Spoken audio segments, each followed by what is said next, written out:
It's time to accelerate. Hi, I'm your host, Andy Paul. Join me as I host conversations with the leading experts in sales, marketing, sales automation, sales process, leadership, management, training, coaching, any resource that I believe to help you accelerate the growth of your sales, your business, and most importantly, you. Hello, and welcome to the show. Today, my guest is Kelly Riggs. Kelly is creator of the Business Locker Room, an author, speaker about sales, podcaster. I've been on his show a couple times. And he wrote a book with one of my all-time favorite titles, Quit Whining and Start Selling. So, Kelly, how you doing? Oh, fantastic, Andy. Great to be here. So, rather than have me bore the audience with, reading a bio about you, why don't you tell me about yourself? Introduce yourself to the audience and tell us what you do and who do you do it for?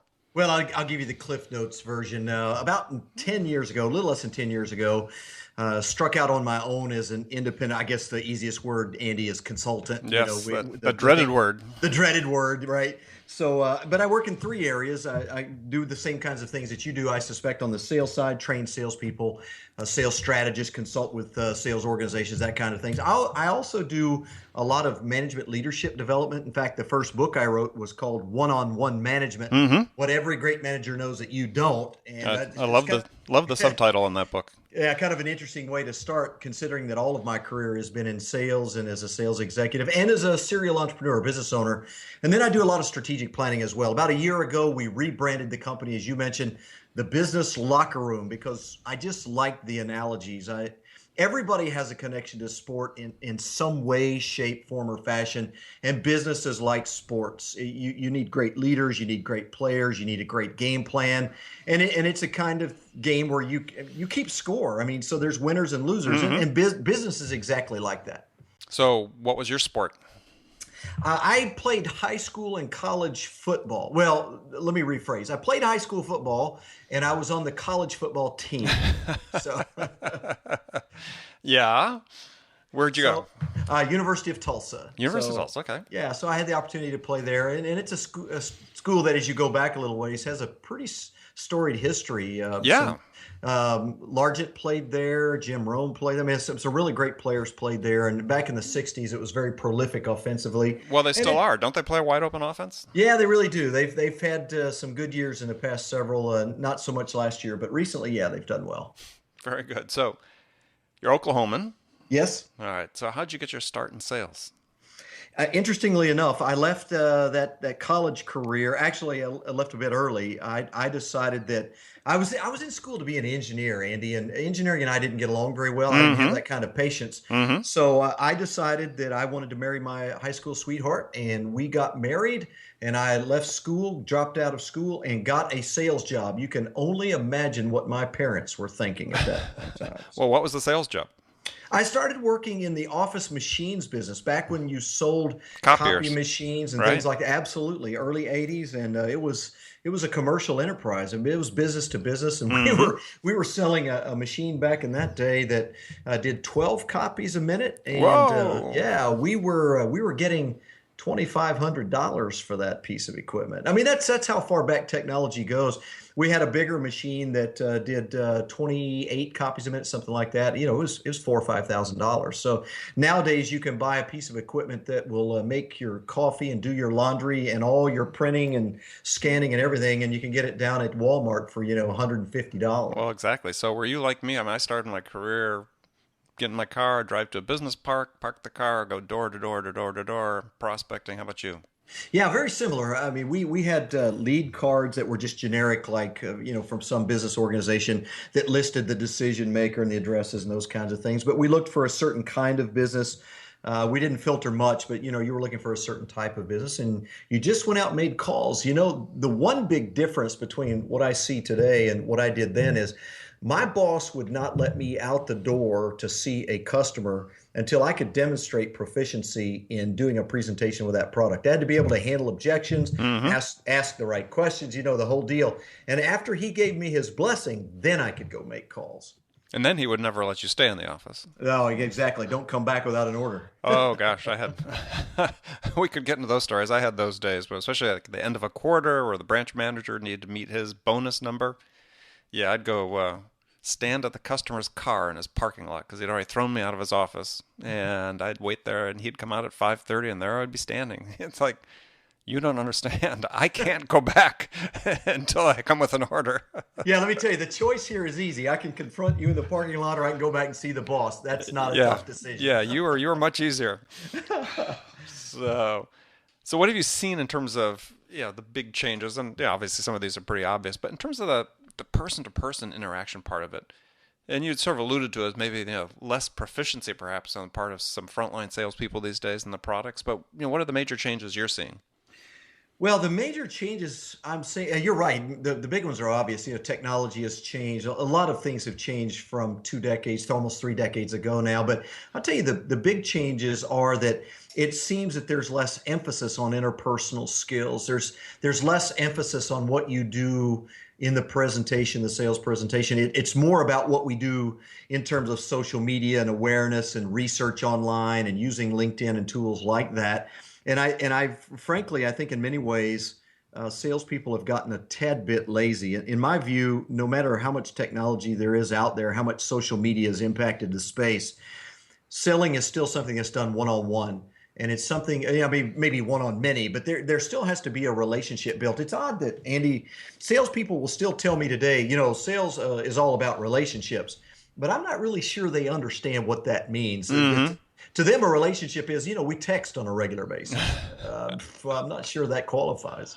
Yeah, no, I agree. I think that is one thing that seems to be missing is that it's still a face-to-face business or person-to-person business at some point, and customer buying from you has to get the measure of you, and that has multiple dimensions. But your product credibility, product proficiency, ability to be trustworthy, have integrity, and so on. But those things are still important. I mean, it's important to the customer. I think it's no less important to the customer than it was 30 years ago. Yeah, I absolutely agree. In the big picture, my sense is that salespeople are needed even more today than they were. Now, I know all of the industry data suggests that business-to-business salespeople, that field is going to shrink over time. But the thing about the customer is they have so much more information. They really need help making good decisions. This is why I really love what you're doing and what you've done in your 2 books is it puts an enormous emphasis on responsiveness. It puts an enormous emphasis on knowing exactly what the customer needs and when they need it and to be ready to help them at a moment's notice. The whole idea of taking a few days to follow up on a lead or to get back to a customer, I mean, those days are definitely gone. By the time you get there, the game's over. Yeah, I mean, it always worked to your advantage to be this way, but even more so today, because Much more. I think we've trained customers to too large of an extent to not expect salespeople to get back to them, to not expect responsiveness. Well, And we're the same way, aren't we? We go to a restaurant and we get antsy if it takes someone a minute to bring us a menu. It's right, kind of the society we live in. right. So we've trained them not to expect it, and so that when you do become responsive, when you do act in a way that really helps the customer, oriented toward helping the customer, move through their buying process more quickly, you stand out in the crowd. No question. Well, one other thing I wanted to mention about what have I seen change? On the downside, sadly, one of the things that I perceive, and perhaps I'm wrong, but in my limited data set and the interactions that I have with customers and salespeople is, Andy, it just seems to me like it's getting harder to find salespeople who do want to be great at something, who are willing to invest the time and the effort, that have the desire and discipline to roll up their sleeves and really be fantastic at what they do. Mediocrity seems to be much more common today, and I'm sad about that because it just seems like there's so much more opportunity. On the other hand, that of course presents opportunities for people, but it seems like it's harder to find people who just want to be great at something. Well, that's interesting. Why do you think that is? It's hard. I think some of that is societal norms. I think that we're a victim of our own affluence in many ways. There are so many opportunities to move around. And you talk to millennials. I mean, the average time on a job for a millennial today is about 12 months. I mean, in 5 years, people will have 3 to 5 jobs.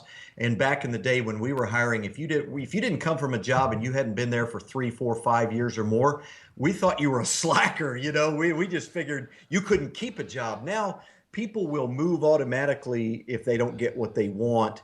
And I think it's just in many ways a part of the society that we're growing up in.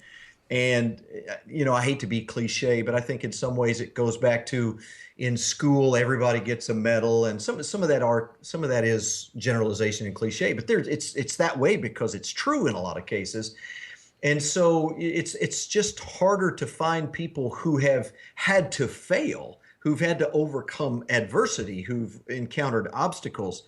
Many people are coming out of college with a degree and they expect to make $70,000 and get a BMW and have a nice house, and they can't see it any other way, which is great if you're willing to work for it. But their role models, so oftentimes it seems like in media, is, hey, life is easy. Just jump out there and get your 15 minutes of fame and make a fortune. And sadly, I don't think that they understand the people behind the scenes have worked enormously hard to come to that instantaneous success that they think they see.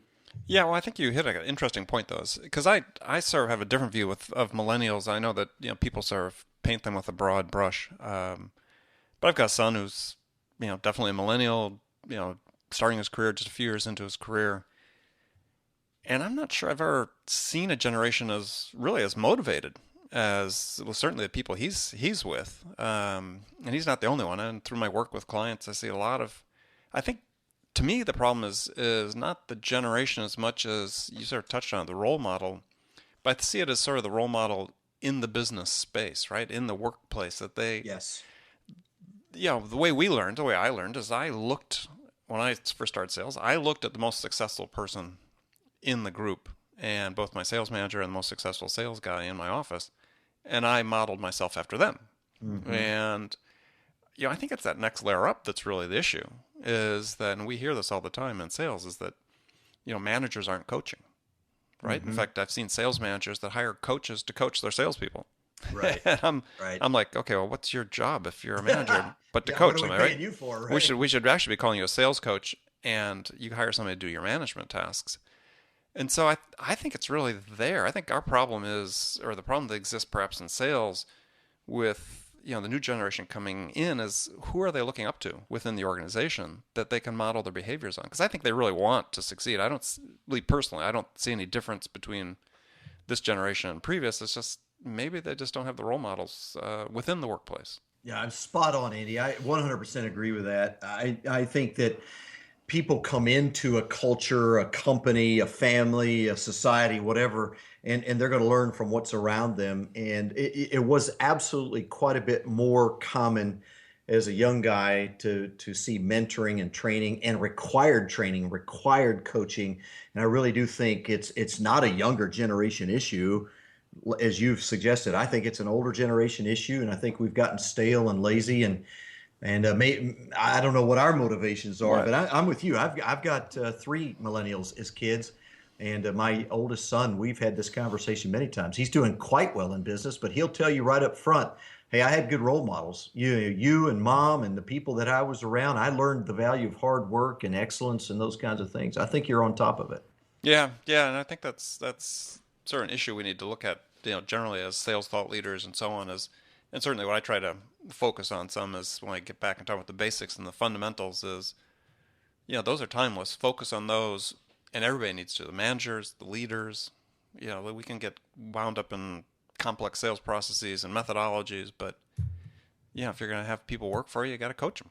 Yeah, no question. In fact, it's interesting because I just finished a blog post that I'll be putting up in a few days that relates to this, and it's about training. I mean, you ask companies if they train their people, and they'll say, "Oh, sure," and that you'll go in, as I often do, and not only do they not train their people, I mean, they equate product orientation and learning the sales administrative task as being training. Not only do they not train their people well, they don't train them in selling skills. They don't onboard them well. They don't have any systematic methodology for bringing their people up to a skill level. They don't test.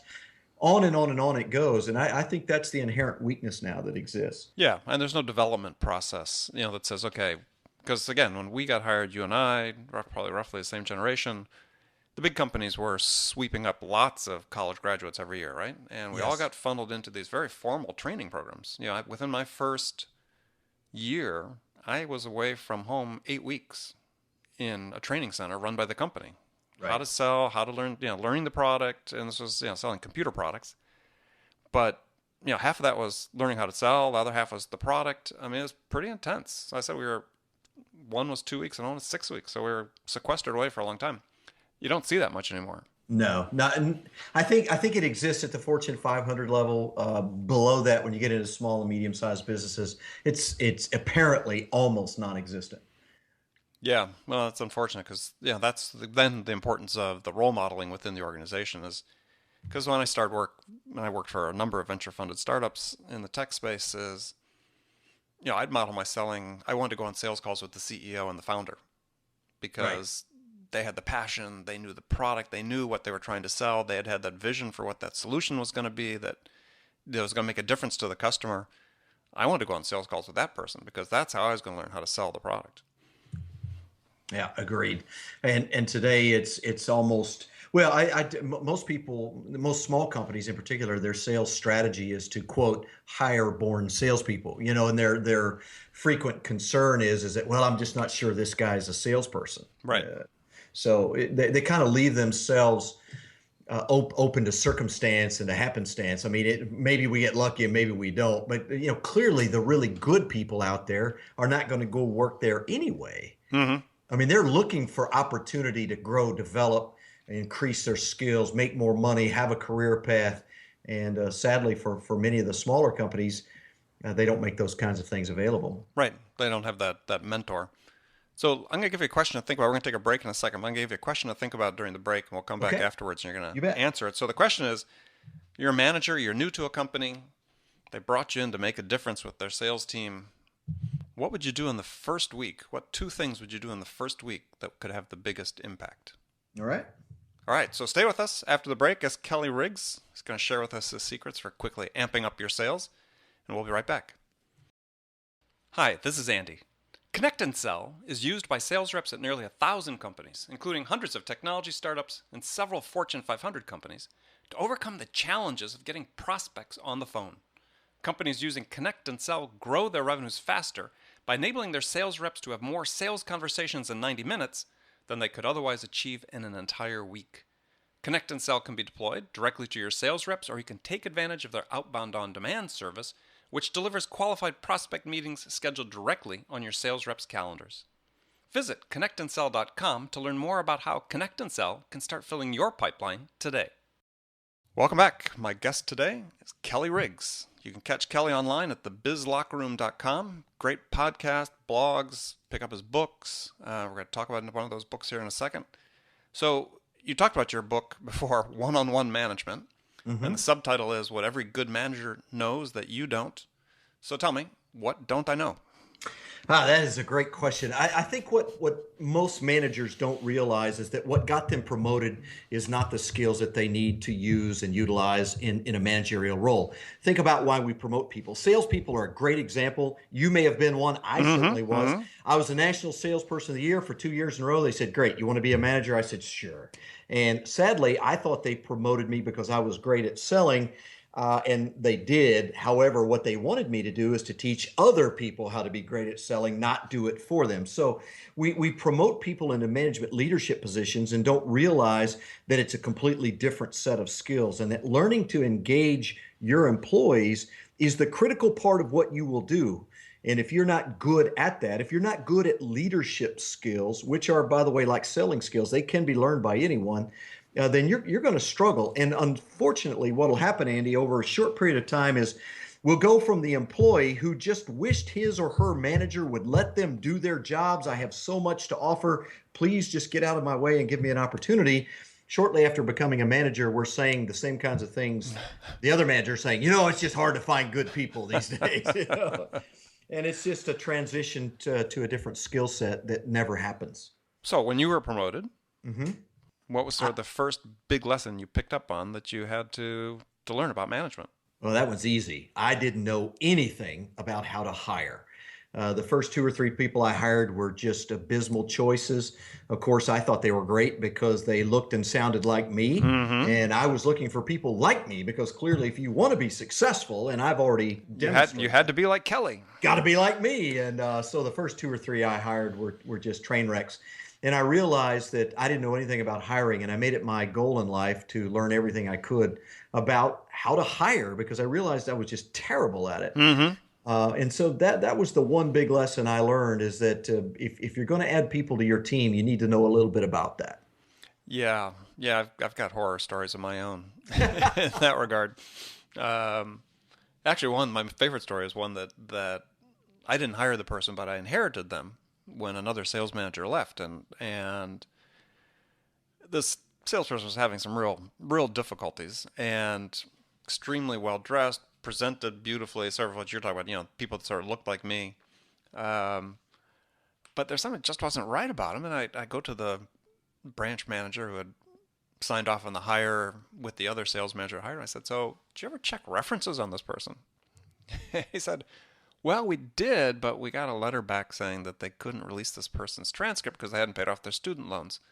And I looked at the manager. I said, "Well, you realize in that instance, no one would ever get a reference letter or a Right. transcript sent to their employer." Yeah, it turned out they'd fabricated the whole thing. Yeah, when you dug in and got there, they'd had somebody, a friend at the college, steal stationery, send it to the employer saying, we couldn't release the transcript and you got it. It's a disaster. Oh my goodness. So, yeah, everybody has that. Yeah, everyone has those stories, and So what it's did you called. change? What did you change in terms of what you were looking for? What did you learn first about, okay, this is what I need to be careful of? Because I think this is a really common problem for a lot of smaller enterprises where, people hate hiring. They hate the process, viscerally hate it. Um, what's the first thing that you really learned about you had to look out for?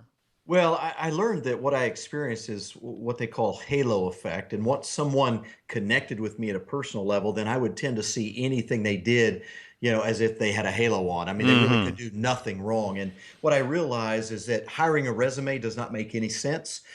Clearly, you want people who have a skill set that you need, but it's more about the talent that they bring to the table. As an example, if I need someone to open up a brand new territory, I need them to get out and cut trees down and create all new openings in the forest. I need a hunter. Then I need to make sure that I'm hiring that kind of person. That kind of salesperson is completely different than the traditional farmer who's great at relationships and long-term things, but it's going to take them a lot longer to build those relationships. The results aren't going to come as quickly. I need to make sure they don't have call reluctance if they're that kind of salesperson as well. Mm-hmm. I need people to demonstrate to me that they can create a plan, that they have done it in the past, that they understand the numbers of selling. And if not, that's something that I can teach them, but I need them to have an awareness of why numbers are important and not just throwing enough things against the wall until they stick, not those kind of numbers, but the mathematics of selling in terms of the number, what you have to have in your pipeline. And all. I need them to have some business acumen. I need Right. them to, So to how do be you able. test that? Well, there's a lot of ways. I mean, clearly the best indicator of future action is past actions. So what I don't want to do is ask questions like, well, what would you do if?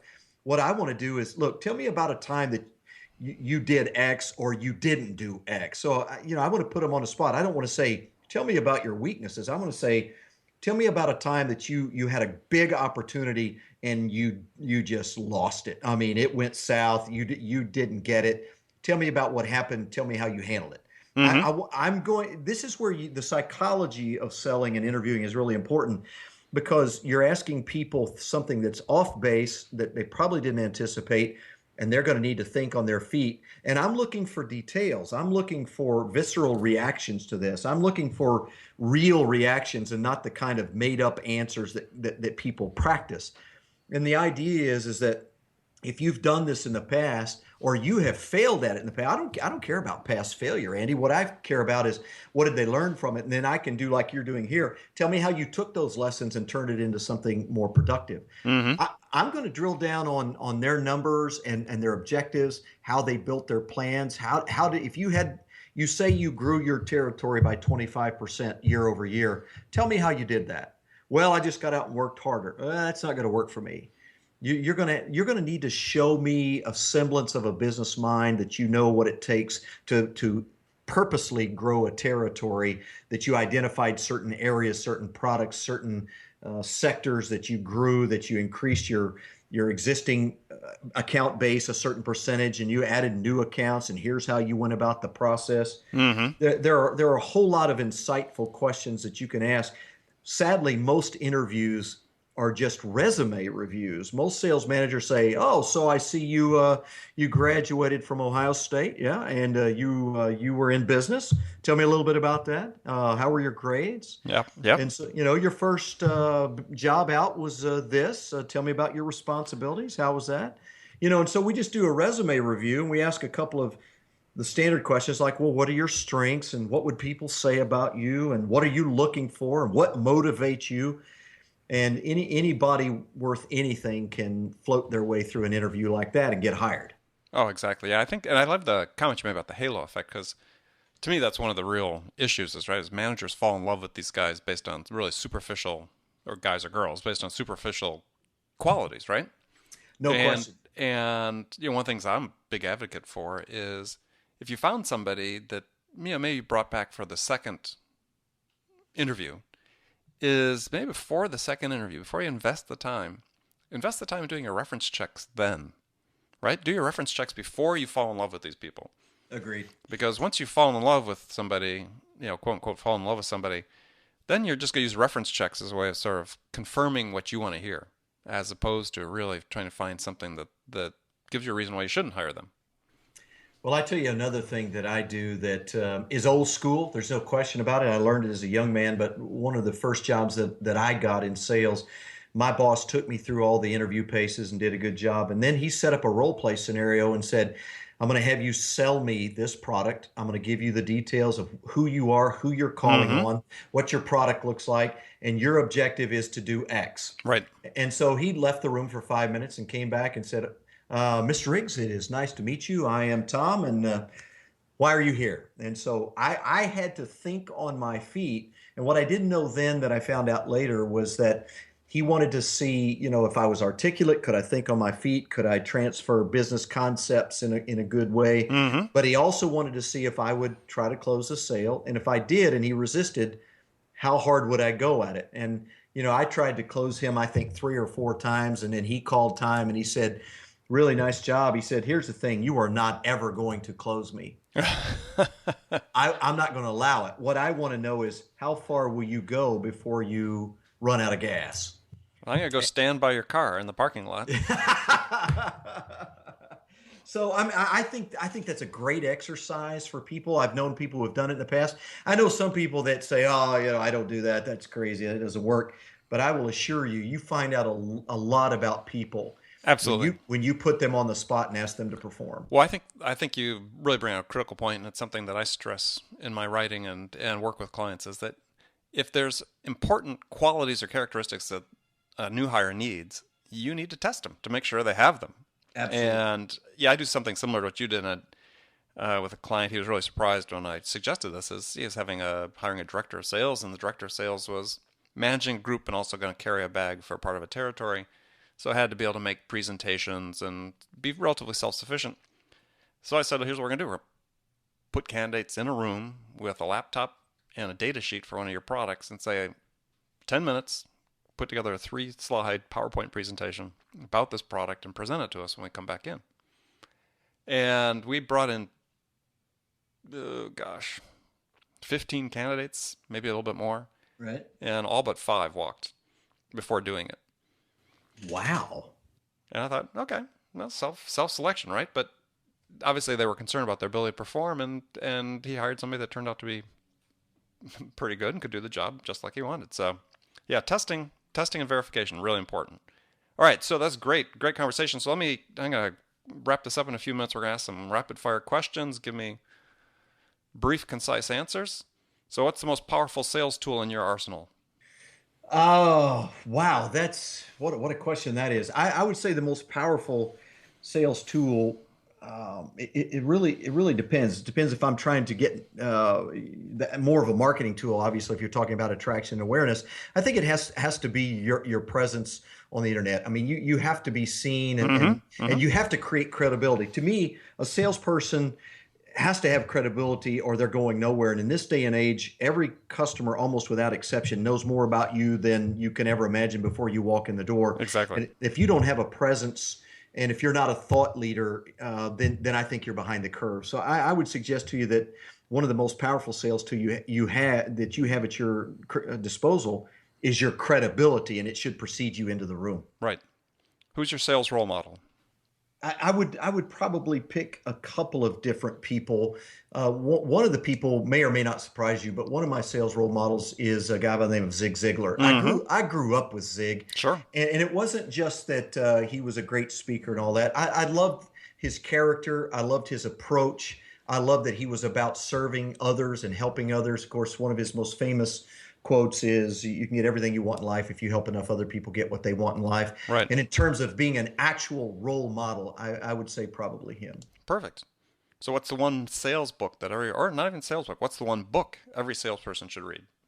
Well, this may surprise you. I think the one sales book that everybody should read is probably not a sales book. It's The 7 Habits of Highly Effective People. Mm-hmm. It was written by Stephen Covey back in the mid '80s. Yep. And it's not successful people. It's effective people. And it's just one of the most profound books that I've ever seen. It used to be required reading for the people that worked for me because I thought it made us better in every aspect of what we did, not just the selling side. Okay, you're not the first one to mention that. So what's the first sales activity you do every day? The first thing I do every day is review my plan. There's so much going on, especially when you're a solo entrepreneur like I am. You have so many moving parts. Time is the precious commodity that we deal in. It's the Absolutely. currency that we trade in. So the first thing I do is make sure that I'm doing the most important thing today, and that's really difficult when you've got 30 moving parts. Right. No, I'm painfully aware of that. So what's your favorite music to listen to psych yourself up for a sales call? Blues. Blues. Anybody in particular? I've been a blues guy forever. Huge Stevie Ray Vaughan fan Sure. back in the day, but I love John Mayer. But I love a lot of old stuff. I'm really into the older blues. Allman Brothers, a big fan. A lot of different things like that. But there are a lot of newer guys out there too. Mayer probably being the most prolific. So what's your favorite social media tool and why? I would say my favorite social media tool is LinkedIn far and away because first off, it links to Twitter. Anything you're doing there is going to link to Twitter. A lot of the publishing platform is moving to LinkedIn. I've had the good fortune of having several conversations with Tony Hughes, who's been kind of a trailblazer in that arena. But I think it's a place where you can connect with people, you can do your research, and you can publish, and you can build your credibility. I think there's just a lot of benefits. Okay. What do you do to keep fit? Currently P90X3. Ah. That's I need discipline in that space. I've always been a guy who tried to stay in shape, and my wife and I do it together, and we're accountability partners. And it's a 30-minute program. It's all laid out for me. I don't have to think, Andy. I just show up and do what they tell me. Perfect. Well, you don't live in an apartment in New York City, so you obviously have space to do it at home. A little bit. Yeah. So, last question. Well, no, Yes, sir. actually, last sales question. So the one question you get asked most frequently by salespeople is? Boy, hard to narrow that one down, but I think there's maybe one or two. One is, what's the one book or the one thing I need to be doing or reading at this point in time that will make me better? And the other one is, look, what's the easiest way to acquire new clients? It just seems to be harder to get in front of decision makers. What's the thing that I should be doing differently in that realm? Got it. Good answer. Last question. Yes, sir. What do you consider your greatest success outside of work? That one's easy. That's all about my family. I'm a guy that's been married 33, now 34 years, just June the 13th. 34 years married, 3 wonderful grown children. They've been successful in life, and I don't mean from a monetary perspective, although that's part of it from their view, but they're just good character kids. They're good citizens. They're good people. And my relationship with my wife clearly has been the driving force behind that. Clearly. Well, congratulations. Thank you. Well, I want to thank you for joining me today. Our guest has been Kelly Riggs. You'll make sure to visit his website at BizLockerRoom. That's BIZ, lockerroom.com. And be sure to check out his radio show and blogs. Like I said, I've been a guest, twice on your show? Yeah, fantastic guest. Yeah, and likewise here, and look forward to having you back again. So remember, make it a part of your day every day to learn something new to help you amp up your business. Until next time, this is Andy Paul. Good selling, everyone. Thanks for listening to the show. If you like what you heard and want to make sure you don't miss any upcoming episodes, please subscribe to this podcast on iTunes or Stitcher.com. For more information about today's guest, visit my website at andypaul.com.